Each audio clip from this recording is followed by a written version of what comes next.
हर शेख अल्लाह के दरबार में हिसाब है। कुछ ईरानी ज़ाहिर कहते हम करबला गए तो 40 के दिन थे, हर बंदा कह रहा था आप हमारे घर आए, हमारे घर आए। कहते हमें जल्दी करबला पहुंचना था, हम नहीं रुके। एक छोटा सा गांव था बीच में, एक बूढ़ा 75 साल का, उसने आकर हमारे कदम पकड़ लिए। इतनी शिद्दत से रो रहा था, लग ये रहा था अगर इसकी दावत को कबूल न किया कहीं इसे यहीं पे सख्त तारी ना हो जाए। का ज्यादा नहीं, बस आओ मेरे सुफरे पे खाना खाओ।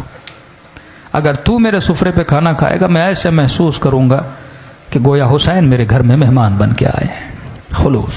हमने कहा बूढ़ा है, हमने कहा ठीक है खाना खाएंगे पर जल्दी निकल जाएंगे। ठीक है 1-2 घंटा आराम करो, अपनी जोराबे दो, मेले कपड़े दो, वो भी धुलने के लिए देता हूँ, थोड़े फ्रेश हो जाओगे, 2 लुक़्मे खाने खाओ, मुझ गरीब का दिल खुश हो जाएगा। कहते हैं उसके घर हम चले गए। उसने कहा ठीक है मैं 1 घंटे में खाना तैयार करता हूँ।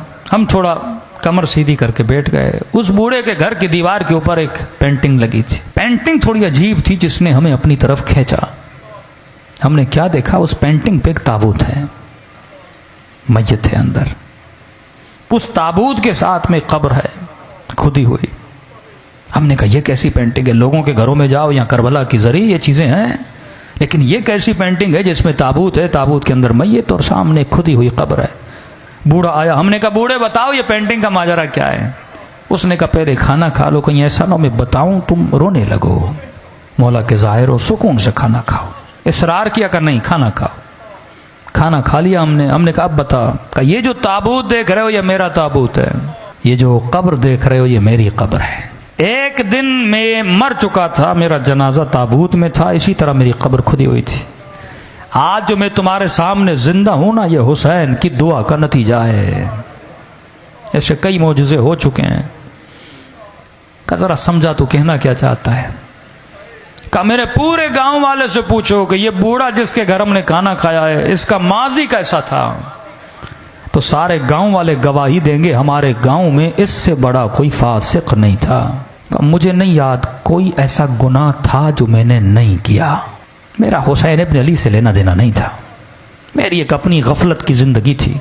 सद्दाम वासिल जहन्नुम हुआ, 40 का सिलसिला शुरू हुआ। मैंने देखा जोक दर जोक कुछ लोग हैं जो करबला हुसैन की ज़ियारत के लिए जा रहे हैं। मेरा दिमाग तो था ही शैतानी ना। मैंने कहा जाता हूँ इन ज़ायरों को लूटता हूँ, किसी का मोबाइल लूटूंगा, किसी के पैसे लूटूंगा, थके हुए टूटे हुए सो जाएंगे, लूट लूंगा। कहता निकला अपने इरादा लेकर, चाय की सबीलें, खाने की सबीलें, मौकब पे मौकब लगा हुआ। दिल किया कि चाय पीऊँ।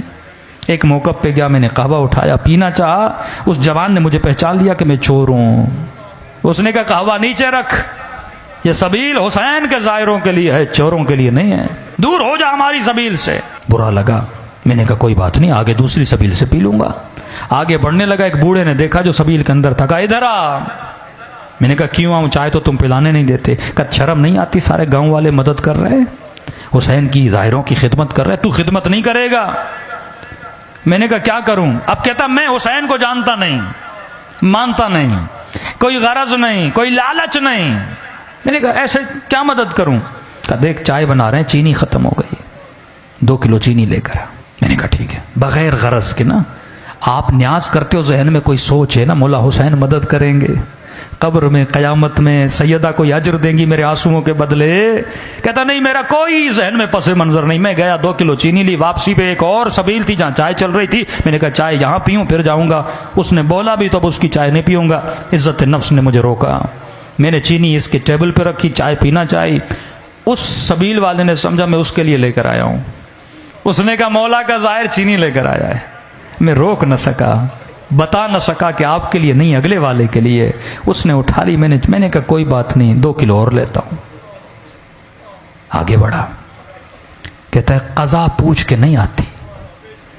आज मजमे में बैठा अगर मोमिन ये समझ रहा है ना 2 साल के बाद मरूंगा, 10 साल के बाद मरूंगा, ये तेरी भूल है। सेकंड लगते हैं रूह को बदन से निकलने में। कहता सीने में तकलीफ हुई, जमीन पे गिर पड़ा। अचानक देखा रूह निकल चुकी है, बदन जमीन पे पड़ा हुआ है। लोग दौड़े दौड़ा चेक किया कि बंदा मर चुका। का इतना फासिक था, मेरे जनाजे को कांधा देने के लिए मेरे रिश्तेदार तैयार नहीं थे। 4 मजदूर ढूंढे, उन्होंने कांधा दिया। समझ रहा था ख्वाब देख रहा हूं, लेकिन जब अपनी खुदी हुई कब्र को देखा, ताबूत पे अपने जनाजे को देखा, मैंने कहा ख्वाब नहीं, मर चुका है। कहता इस आलम में परेशान खड़ा था, किसे पुकारूं? बंदा कुछ करे तो अल्लाह को पुकारे ना, न खुदा को सही से मानता था। कहता है कब्र के किनारे पे 2 अजाब के फरिश्ते खड़े थे, हाथ में गुर्ज लिए। इतनी हैबत थी इनके वजूद में, जब देखते थे गोया मेरे अंदर से जान को खींच लेते थे।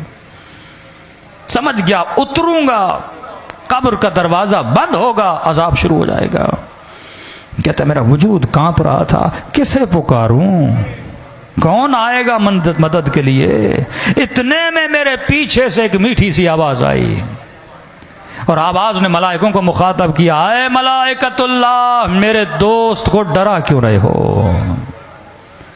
मैंने कहा कौन है इस आलम में मुझे अपना दोस्त कह रहा है?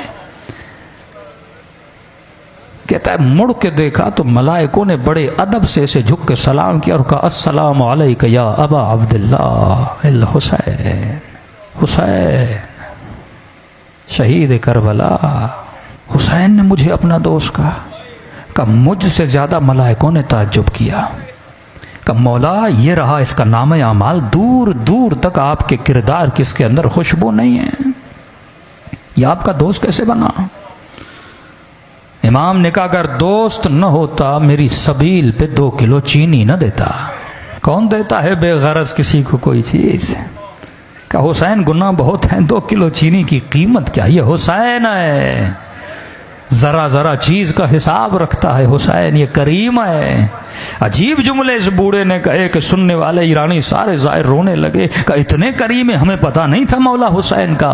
इमाम ने कहा 2 किलो चीनी के अंदर जितने चीनी के दाने थे, हर दाने के एवज इसका एक गुनाह मिटा दो।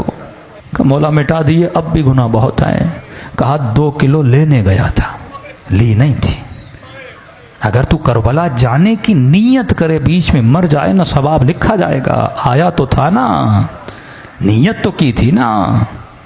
इमाम ने कहा दानों को काउंट करो, हर दाने के बस। कहने लगे मौला हुसैन अब भी गुनाह बहुत है। बूढ़ा रोकर अपना सर पीट के कहने लगा जब ये कहा ना मौला अब भी गुनाह ज्यादा है, कहता मैंने सर झुका लिया, अब हुसैन क्या देंगे, कुछ है ही नहीं। क्या मौला हुसैन ने कहा और कितने किलो की जरूरत है? हुसैन खुद खरीद के देगा। का एक शफकत भरी निगाह से मुझे देखा, कहा वापस चला जा और बन के वापस आना। अब अगली बार जब आओ ना हुसैन को मलाइकों के सामने शर्मिंदा होने न देना। तभी फरमाया एक आंसू के बदले में हम तुझे हुर बना देते हैं। ये मत समझो आंसू निकलते हैं रायगां चले गए का, नहीं, सैयदा ज़हरा अपने रुमाल में जमा करती है।